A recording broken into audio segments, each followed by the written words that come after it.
Assalamualaikum warahmatullahi wabarakatuh. Pemirsa Aceh TV dimanapun Anda berada, berjumpa lagi bersama saya Indah Rastika Sari. Hari ini Kamis 9 Maret 2023 di program Halo Kamtibmas. Hari ini kita akan membahas mengenai perkembangan penegakan hukum berbasis elektronik atau yang biasa kita kenal dengan namanya ETLE di jalan raya di wilayah hukum Polda Aceh. Bagaimana ETLE itu, apa ETLE itu, dan bagaimana kemudian penegakannya hingga saat ini. Tilangnya berbasis elektronik. Kita akan bahas itu hari ini bersama Bapak Dirlantas Pak Kombes Pol Muji Edianto SH SIK, dan pastinya tayangan ini juga dapat Anda saksikan di YouTube dengan kata kuncinya Aceh TV Live Streaming. Silahkan tinggalkan komentar, pertanyaan ataupun apa yang ingin Anda sampaikan di kolom tersebut. Langsung saja kita sapa narasumber yang sudah hadir di studio Aceh TV. Assalamualaikum Pak Muji. Waalaikumsalam warahmatullahi wabarakatuh. Selamat sore Mbak Indah. Selamat sore Pak Muji, sehat ya Pak ya? Selamat sore pemirsa. Alhamdulillah sehat. Alhamdulillah sehat. Terima kasih banyak Bapak di sela kesibukan menyempatkan waktu. Sama-sama. Kita bicara mengenai ETLE ya Pak ya. Kalau bahasa Inggris ini ya, singkatan dari bahasa Inggris kemudian Electronic Traffic Law Enforcement, ETLE. Kalau kita bahasa Indonesia kan tadi penegakan hukum berbasis elektronik. Mungkin dari kita Pak ini kan masih cenderung baru ya Pak ya, istilah ini. Mungkin bisa dijelaskan dulu Pak tentang ETLE. Silakan Pak Muji. ETLE ini diberlakukan di Aceh sebenarnya sudah 1 tahun yang lalu ya. Ini adalah di dalam rangka untuk mendukung program Bapak Kapolri, yaitu program Quick Win Presisi.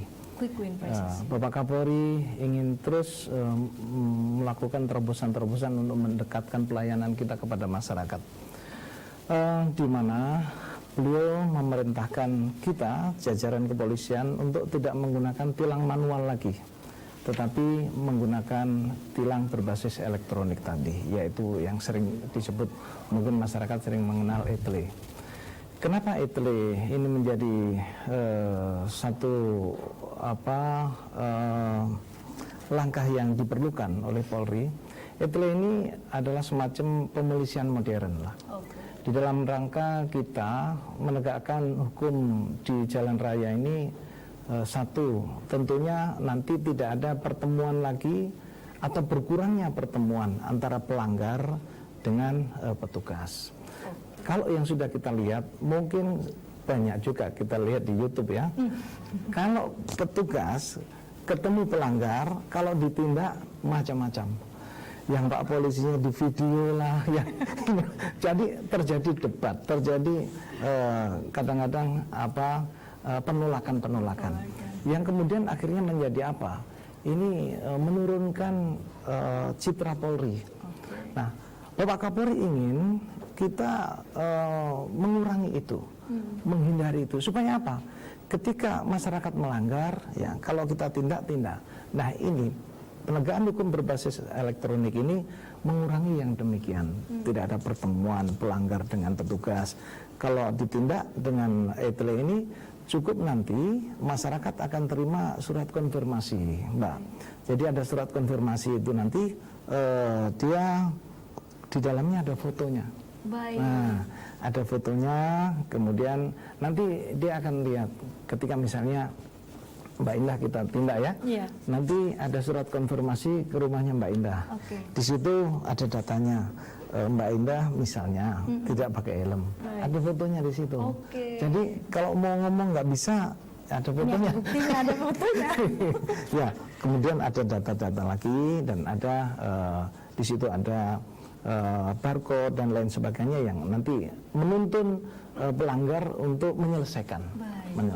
Nah, di sini bisa juga ketika pelanggar misalnya tidak setuju dengan pelanggaran penindakan itu atau ingin mengungkapkan keberatan, bisa kita di Direktorat Lalu Lintas sudah menyiapkan posko ETLE ini. Nanti dia bisa untuk menyampaikan. Yang sering terjadi begini, kadang-kadang mobil rental. Jadi mobilnya dibawa sama yang nyewa.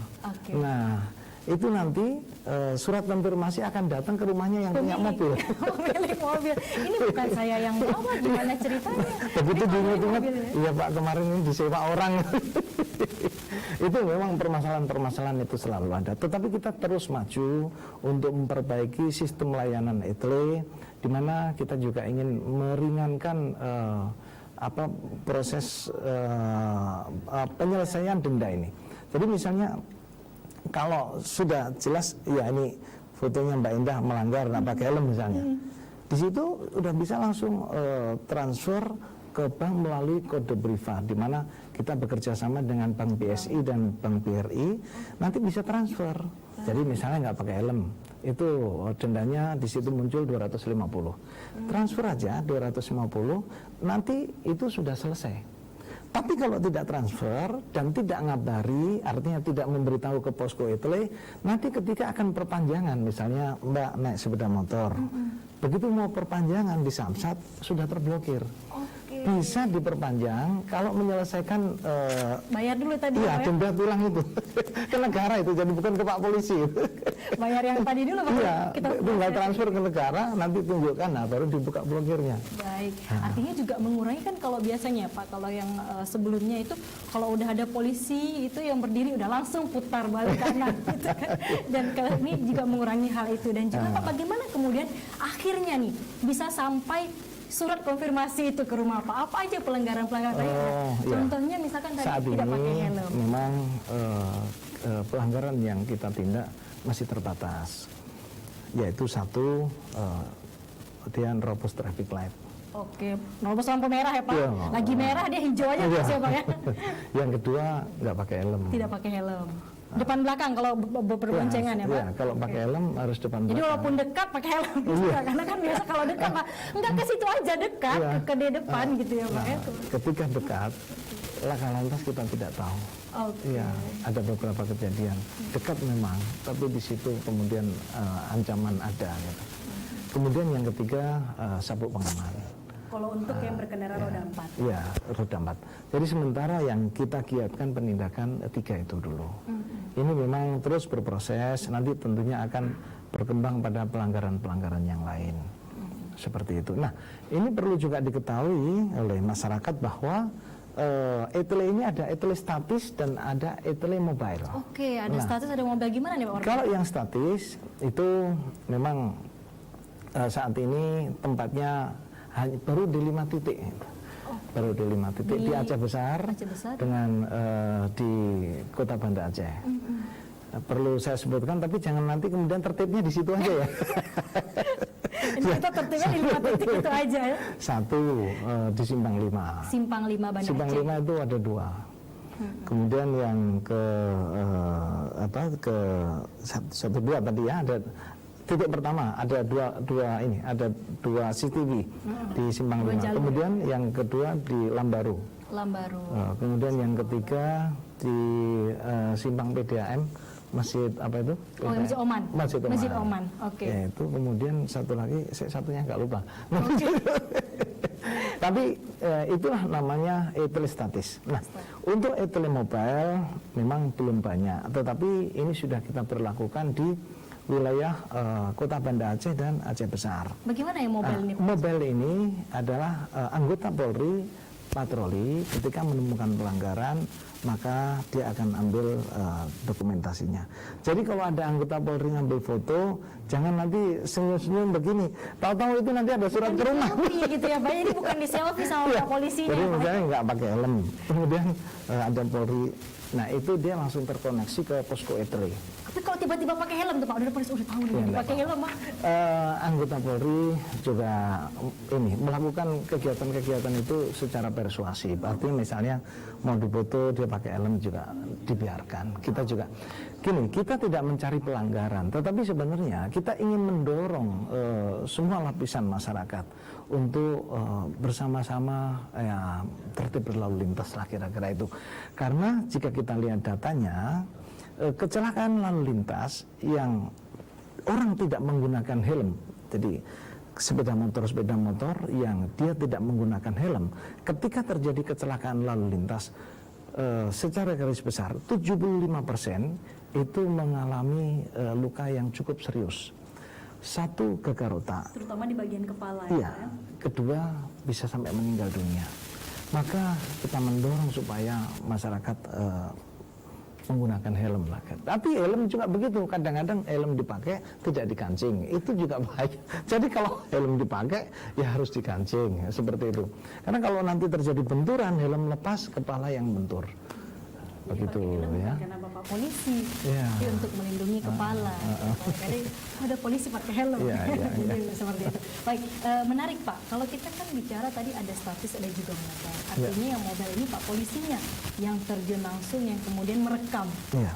pelanggar itu. Terus ada juga Pak, kita belakangan ini tuh ada plat. Oh, Ada PNKB ya, Iya, plat PNKB, nomor. plat nomor. Jadi ada plat nomor yang berwarna hitam dan putih. Ini katanya kalau yang putih itu Pak bisa kemudian lebih mudah direkam oleh etle. Apakah Ya, seperti itu ya. Pak Muji? Kita akan bahas nanti. Pak Muji, kita break sejenak dulu. Dan pemirsa, pastinya kami masih menunggu kolom komentar Anda di kolom komentar YouTube setelah jeda iklan berikut ini.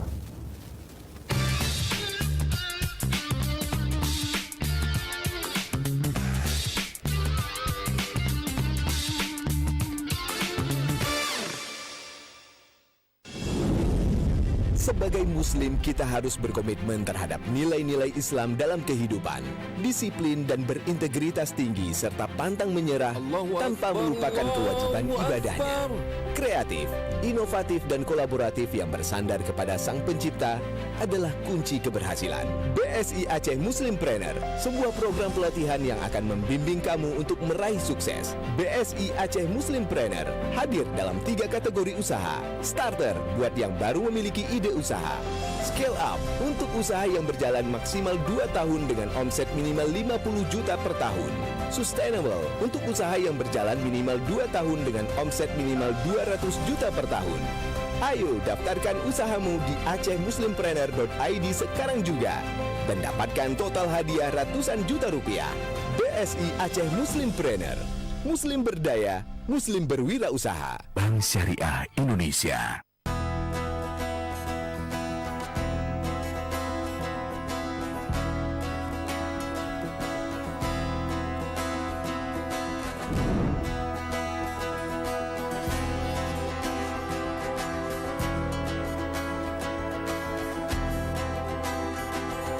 Assalamualaikum warahmatullahi wabarakatuh. Hidup pemuda Aceh. Hidup. Kami, generasi muda Aceh, menghimbau kepada tokoh politik dan elemen masyarakat Aceh untuk bersama-sama menjaga perdamaian Aceh yang telah tercipta. Khususnya kepada generasi muda Aceh, mari kita jaga pesta demokrasi ini dari kampanye hitam seperti berita hoak, money politik, dan cara lain yang bisa memicu terjadinya konflik di Provinsi Aceh. Kami siap bekerja sama dan mendukung pihak kepolisian daerah Aceh dalam pemberantasan semua kecurangan pemilu, terutama money politik, dan juga pemberantasan terhadap narkoba yang merusak generasi ke depan. Jadi kami juga berharap kepada seluruh elemen generasi muda Aceh agar lebih bijak dalam menggunakan media sosial demi terwujudnya pemilu kada yang damai pada tahun 2024 mendatang. Sekian dari kami. Hidup pemuda Aceh. Hidup. Terima kasih. Wassalamualaikum warahmatullahi wabarakatuh.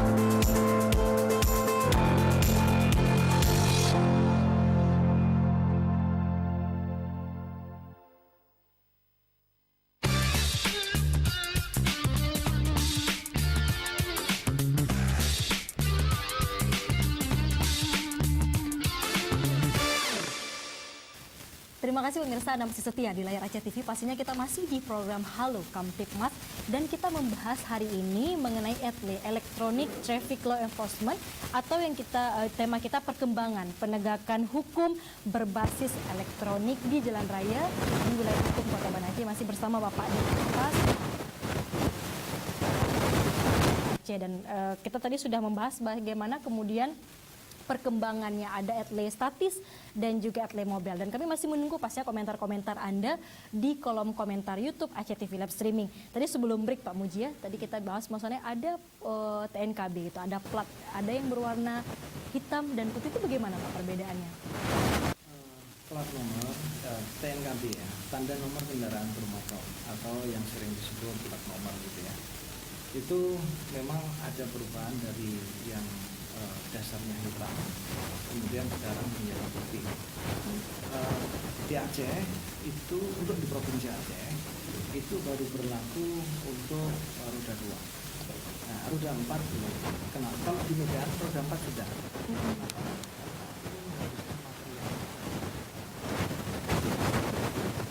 Bahan untuk membuatnya itu.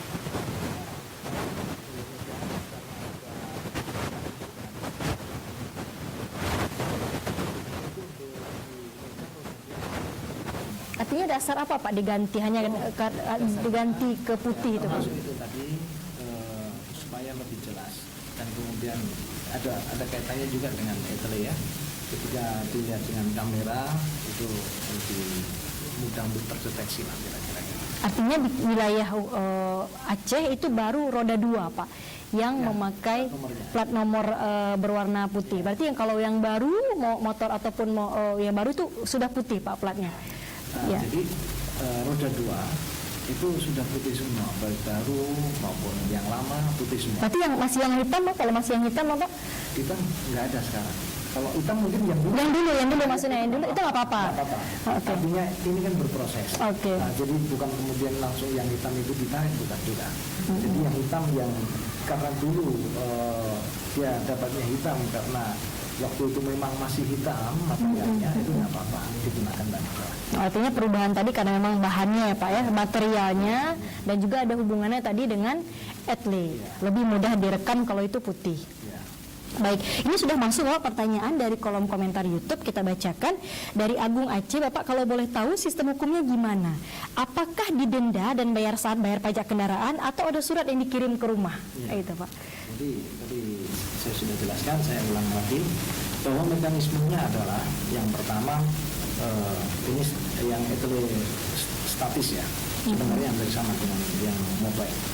Jadi ketika etle statis, maka petugas dari ruang posko akan melaksanakan validasi, di mana kamera kita akan mendeteksi semua pelanggaran.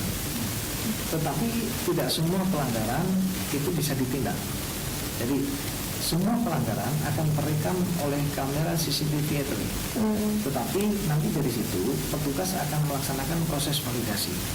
Karena misalnya pelanggaran tidak pakai helm, tetapi ada misalnya logonya kurang jelas, ini pengaruh juga. Itu juga? Iya, nanti akan diperiksa oleh petugas. Ketika ada pelanggaran dan terdeteksi jelas nomor kendaraannya, maka akan dilaksanakan proses validasi. Setelah validasi akan dibuatkan surat ini konfirmasi. Surat itu akan dikirim kepada alamat pelanggar. Jadi ketika nomor kendaraan itu terdeteksi, maka akan muncul data identitas kendaraan tersebut. Miliknya, kemudian alamatnya, jenis kendaraannya itu muncul.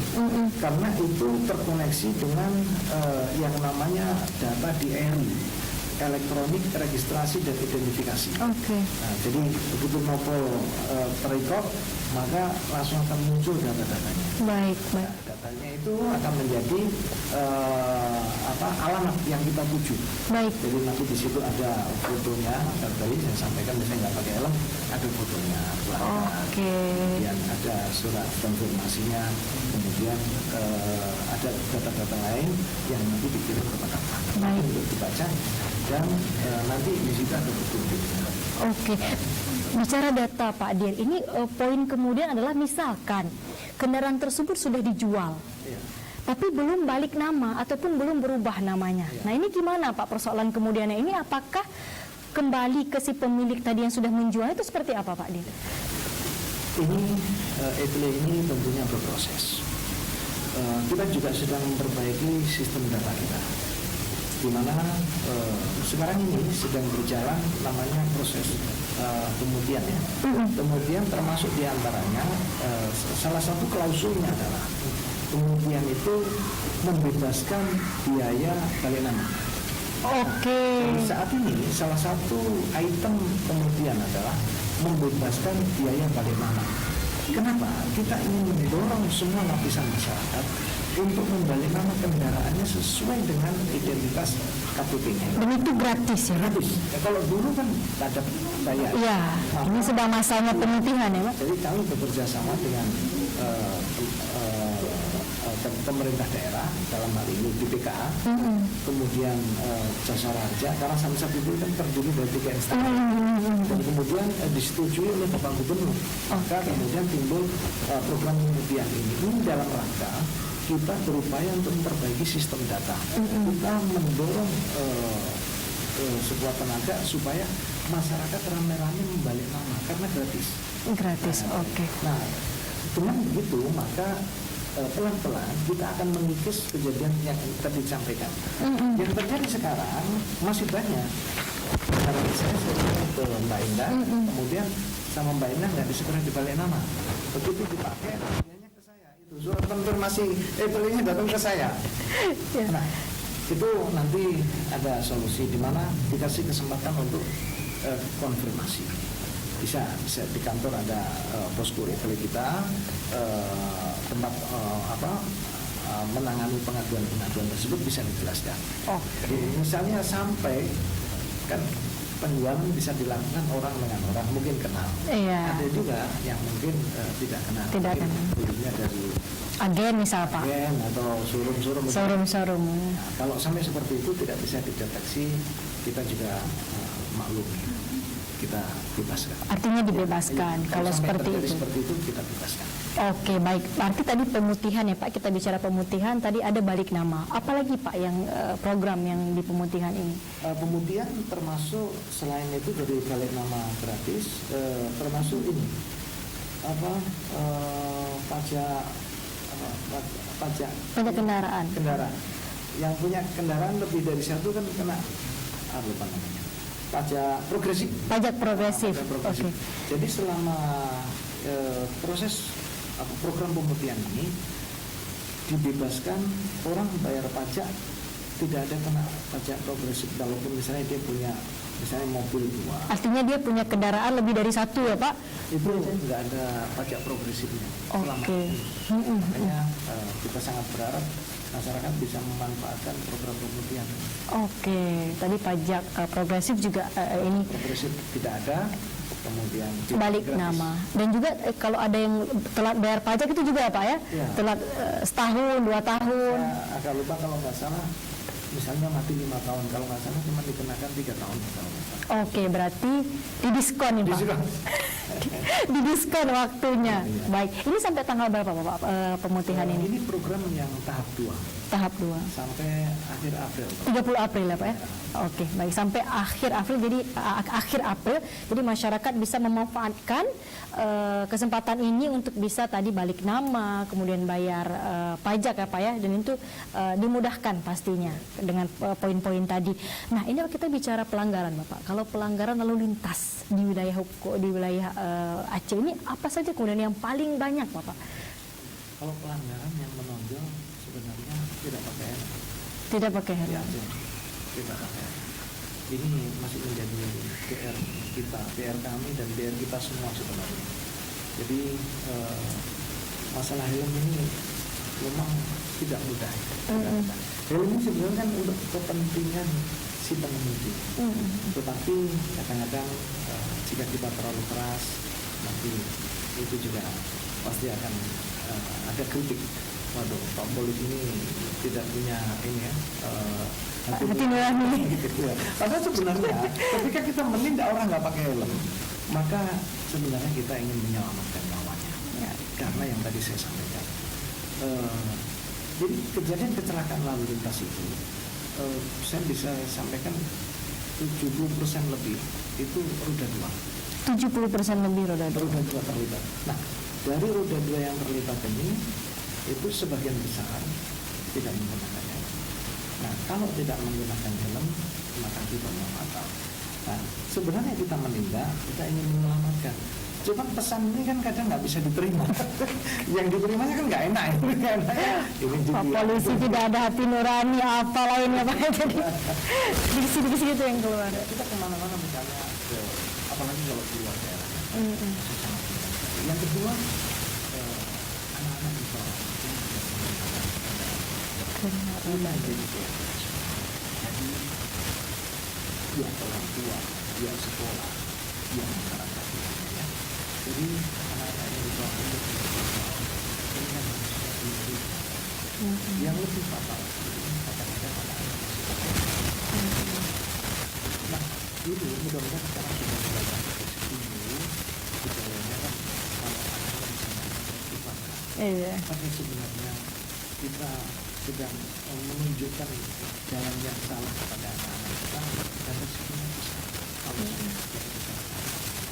mereka ini generasi muda, penerus kita semua, tetapi karena ketidaktahuan kita panggah mengajari anak-anak yang masih di bawah umur dan motor. Cuman kadang-kadang anaknya berani-berani juga, udah dilarang sama bapaknya pergi, motornya dinaiki. Luar biasa Bapak, karena gini, sudahlah di bawah umur, balap pula.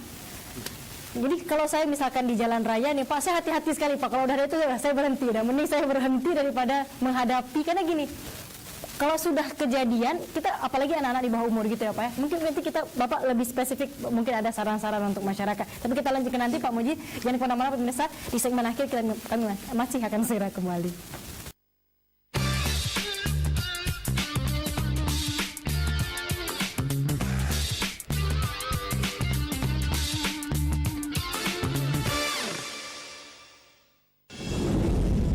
Sebagai Muslim, kita harus berkomitmen terhadap nilai-nilai Islam dalam kehidupan, disiplin dan berintegritas tinggi, serta pantang menyerah tanpa melupakan kewajiban ibadahnya.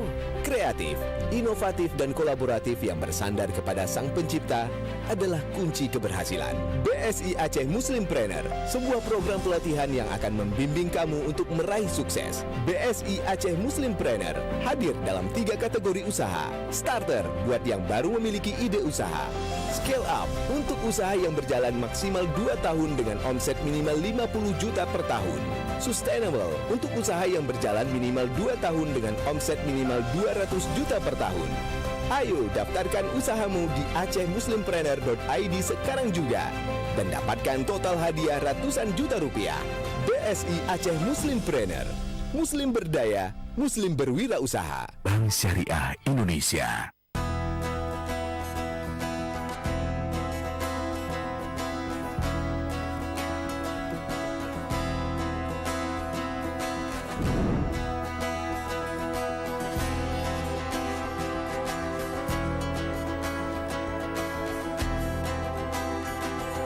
Assalamualaikum warahmatullahi wabarakatuh.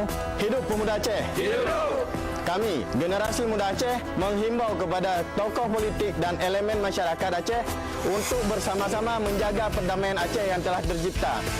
Khususnya kepada generasi muda Aceh, mari kita jaga pesta demokrasi ini dari kampanye hitam seperti berita hoaks, money politik, dan cara lain yang bisa memicu terjadinya konflik di Provinsi Aceh.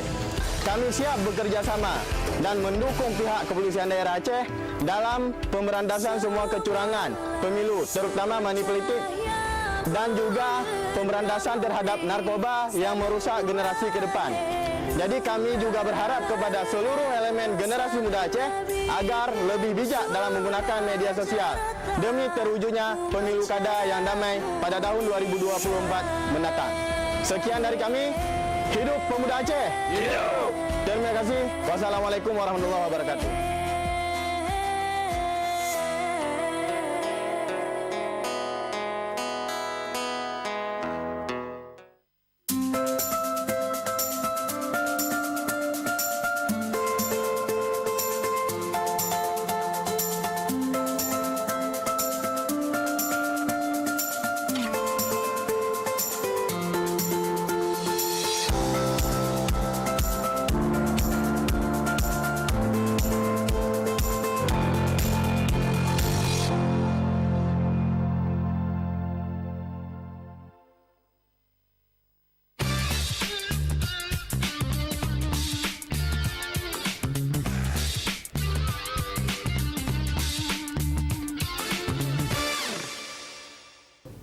kita sampai di segmen akhir program Halo Kamtibmas pemirsa, dan kita masih berbicara mengenai perkembangan penegakan hukum berbasis elektronik ataupun ETLE di jalan raya di wilayah hukum Polda Aceh, dan masih dengan Bapak Kombes Pol Muji Edianto. Tadi kita sudah membahas bagaimana kemudian saat ini juga sedang ada pemutihan dan masyarakat bisa memanfaatkan kesempatan ini untuk program-program yang tadi sudah kita jelaskan.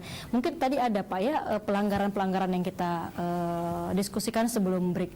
Nah tadi tidak pakai helm, justru kemudian roda 2 yang juga, apalagi kemudian Pak pelanggaran yang masyarakat perlu untuk betul-betul untuk menjaga ini Pak. Ya. Di Aceh ini cukup banyak kita dapati melawan arus. Melawan arus. Dekat gitu ya Pak. Juga perlu menjadi perhatian. Kadang-kadang karena mau ke pasar, pasarnya dekat, rumahnya di sini, harusnya kan lewat sini. Ya, nerabas saja. Itu melawan arus cukup banyak.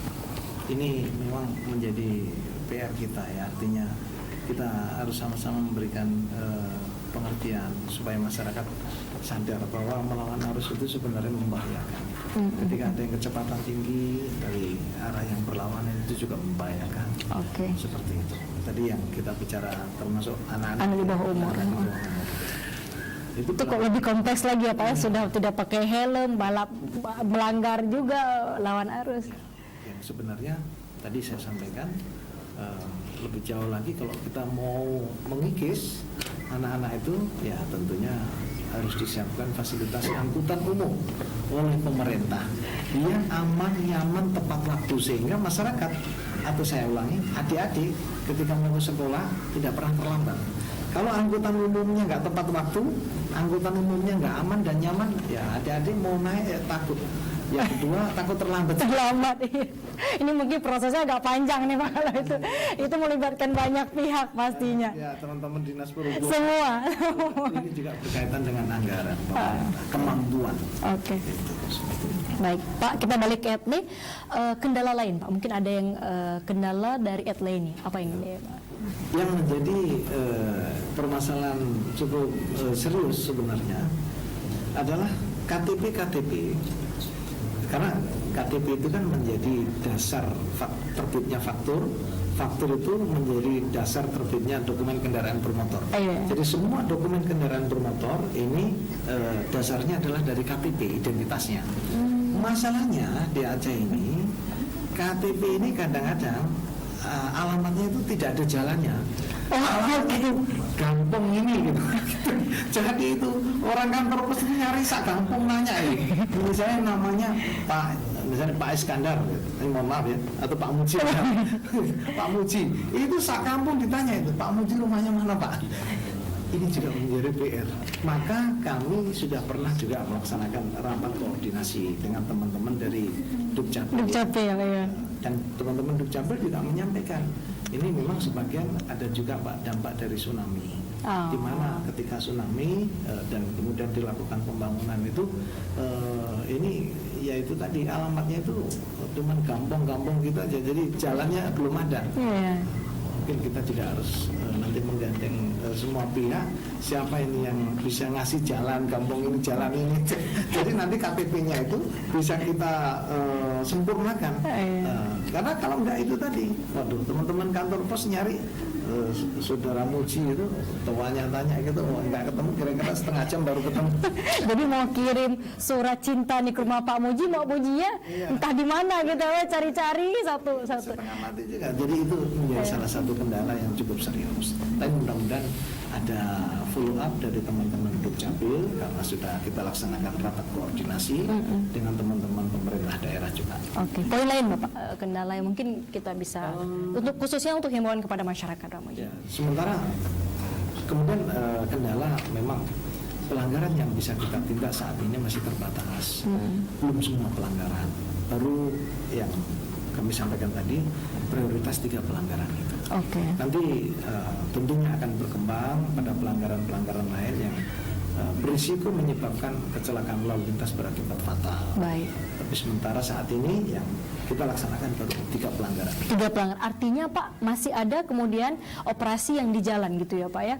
Ya, kalau di jalan, operasi di jalan, kegiatan-kegiatan razia di jalan, itu kalau razia yang dilaksanakan oleh teman-teman polisi lalu lintas, tentunya ada yang pertama kalau diajak bekerja sama dengan teman-teman dinas pendapatan, itu untuk mengingatkan masalah pembayaran pajaknya itu ya. Yang kedua peneguran. Jadi misalnya ada yang melanggar tidak pakai helm atau terabas traffic light atau melawan arah atau mungkin pelanggaran yang lain, kita laksanakan razia itu sifatnya peneguran. Kita lakukan teguran simpatik ya kira-kira. Jadi tindakan-tindakan preventif persuasif ya, artinya kita ingatkan Bapak Ibu di helmnya dipakai seperti itu. Karena tilang manual sampai saat ini kita masih diperintahkan Bapak Kapolri untuk tidak dilaksanakan. Berarti di wilayah hukum di seluruh Indonesia. Yang dimaksimalkan sekarang adalah penegakan hukum berbasis elektronik. Berarti sekarang memang prosesnya masih berjalan ke arah sana. Masih banyak pekerjaan rumah masih banyak, tapi pastinya terus yang dilakukan adalah himbauan, terus kemudian preventif ya Pak, usaha-usaha pencegahan tadi untuk tidak melanggar. Dan jika diberhentikan bukan karena kemudian ingin ditilang langsung ya Pak, itu tidak ada lagi berarti ya Pak Muji ya. Saat ini tidak ada, semuanya berbasis elektronik. Pak Muji, terima kasih banyak untuk waktunya. Terakhir Pak Muji mungkin ada closing statement-nya, silakan Pak. Saya selaku Direktur Lalu Lintas Polda Aceh ingin mengajak semua lapisan masyarakat untuk sama-sama kita tertib berlalu lintas. Dengan tertib berlalu lintas, semoga kecelakaan lalu lintas nanti akan menurun, korban meninggal dunia juga akan berkurang. Generasi muda yang tentunya nanti akan menjadi penerus kita juga akan banyak terselamatkan. Karena kecelakaan lalu lintas sebenarnya berawal dari sebuah pelanggaran. Demikian, terima kasih. Terima kasih Kombes Pol Muji Edianto SHSIK, Direktur Lalu Lintas Polda Aceh. Terima kasih banyak Bapak. Insya Allah ada waktu main lagi ke Aceh TV ya Pak ya. Sehat-sehat terus Bapak. Pastinya kami terima kasih juga kepada Anda pemirsa Aceh TV yang sudah komentar tadi di kolom komentar YouTube. Pastinya pelanggaran tadi adalah kemudian bisa kita cegah dari kepatuhan kita bersama. Saya mewakili seluruh kerabat kerja yang bertugas pamit. Wassalamualaikum warahmatullahi wabarakatuh. Insya Allah sampai jumpa.